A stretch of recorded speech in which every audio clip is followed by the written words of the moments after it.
Beep, beep, beep, beep. Welcome to the Court of the EDI Jester. I hope you're all well. I've got a really interesting one for you today.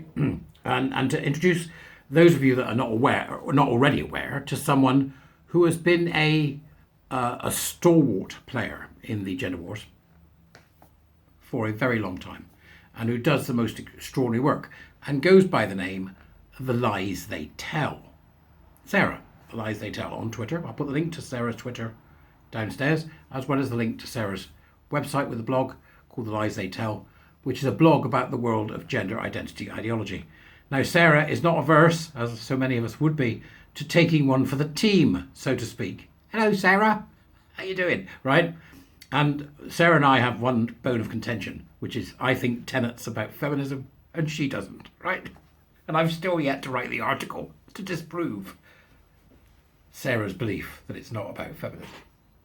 I haven't got the time, Sarah. I wish I did, right? But this is important. If you've not come across Sarah before, you will find that her website is an absolute treasure trove of information, specifically with certain types of information on that website, being about attending various workshops run by LGBTQ hands, knees and bumps and daisy nut jobs, right?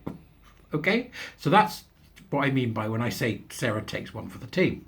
So after you subscribed and click get notifications and thought about becoming a Jesterite and coming and joining our Warrior Teacher program, get your listening gear round this, right? So the title of this from the 3rd of December by Sarah is called Empowering Conversations with Ensemble Activist Cast, right? And this is involving three of the behemoths, or the, if you like, the perverted kaiju of the gender movement, right? The transhumanist transgender nutters. Willoughby, Webley, and Whittle. Sounds like something out of a Dickens book, doesn't it? Bleak House. Something like that. They'd be lawyers, wouldn't they? Willoughby, Webley, and Whittle. Lawyers to the gentry. And it was called Celebrating Diversity. It was Translucent London Conference in 2023, which said, join us for a day of insightful discussions and empowering conversations on transgender rights, including conversion therapy, trans hate crime, trans health care, and the Equality Act. Yeah, right? So Sarah starts us off with the blurby bit, which is an explanation about what this is all about. Translucent.org.uk, again, links provided, always meticulously researched by The Lies They Tell. Always meticulously researched, which is why it's so useful to have knowledge of all this. Translucent.org.uk are a trans-led advocacy organisation for the transgender, non-binary and gender diverse community. Get the men in, right? Winner of the LGBT Organisation of the Year at the National Diversity Awards 2022, which was ticket only. It doesn't say that. Sorry, I added that in. Change it, Sarah. Put it in. It has been described by the EHRC as a key stakeholder for transhuman rights. Within the last 2 years, we have made 3 human rights submissions to the UN. So this is their blurb, right? The expert range of speakers panelists include Jane O'Zane of the O'Zane Foundation. I mean, for God's sake, we got that monster out of government. Dr. Helen Webley of Gender GP. Why she's not in jail is beyond me. Nancy Kelly, former CEO of Stone. Does anybody still take that heifer seriously? Robin Moira White. Oh. Right? It's just like the worst lineup. But Paul Giannisi, National Police and Policy Advisor for Hate Crime. India Bouillabaisse, TV presenter. Superintendent Naomi Edwards of Essex Police. David Burton Sampson of Basildon Pride. And Professor Stephen Whittle from Manchester University. And Caroline Littman, with somebody who sadly lost her trans daughter to suicide, plus VIP surprise guest speakers. That's the email from the Translucent organisers, right? So there's your background. So Sarah then says, imagine my excitement when I saw the guest list. Willoughby, Webley and Whittle. Attorneys at law. And White, of course. He'd turn up to opening of an envelope. That's Robin Moira White she's talking about. Worth going just to see when massive egos collide. That should be a film, shouldn't it? Where egos dare. Oh God, that's going to be a thing. I'm going to put that on Twitter.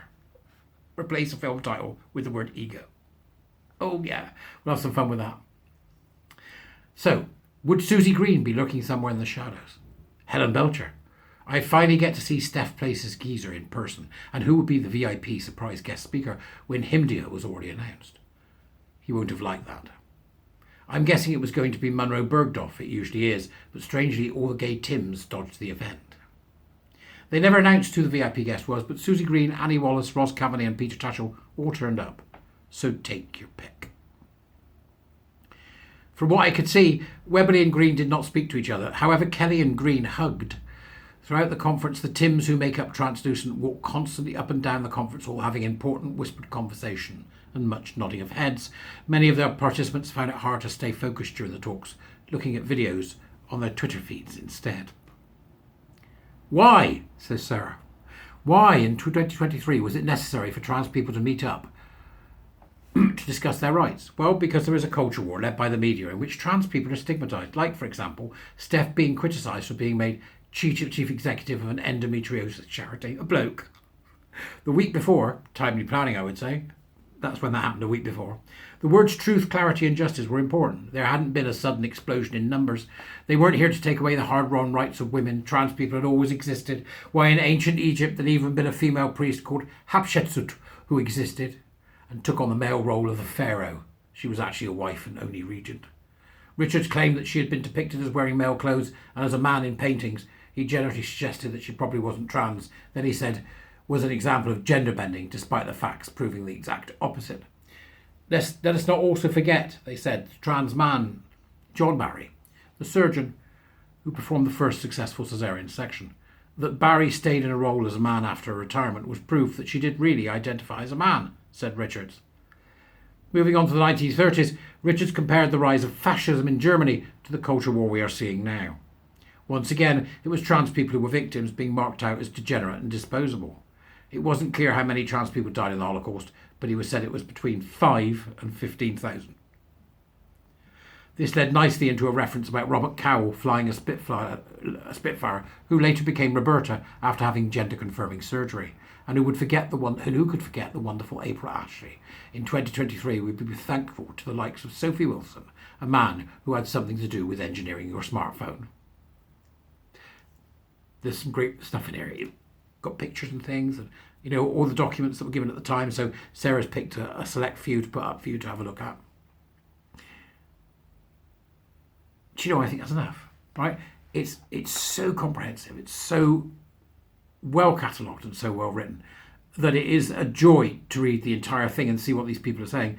And Sarah's sitting there in the belly of the beast to bring us this kind of information, so we can see what's going on at some of these organisations that none of us would actually ever attend. I mean, go, would we? But Sarah will take the bullet for us. So please, I do urge you to look in the Dubris. You'll find the link not just to Sarah's tweets, but also to this particular article on her website, which, as I've said, is well worth a visit, well worth an explore, because it's an absolute treasure trove of information. My thanks to Sarah for this and everything else. All right, see you later. Bye, folks.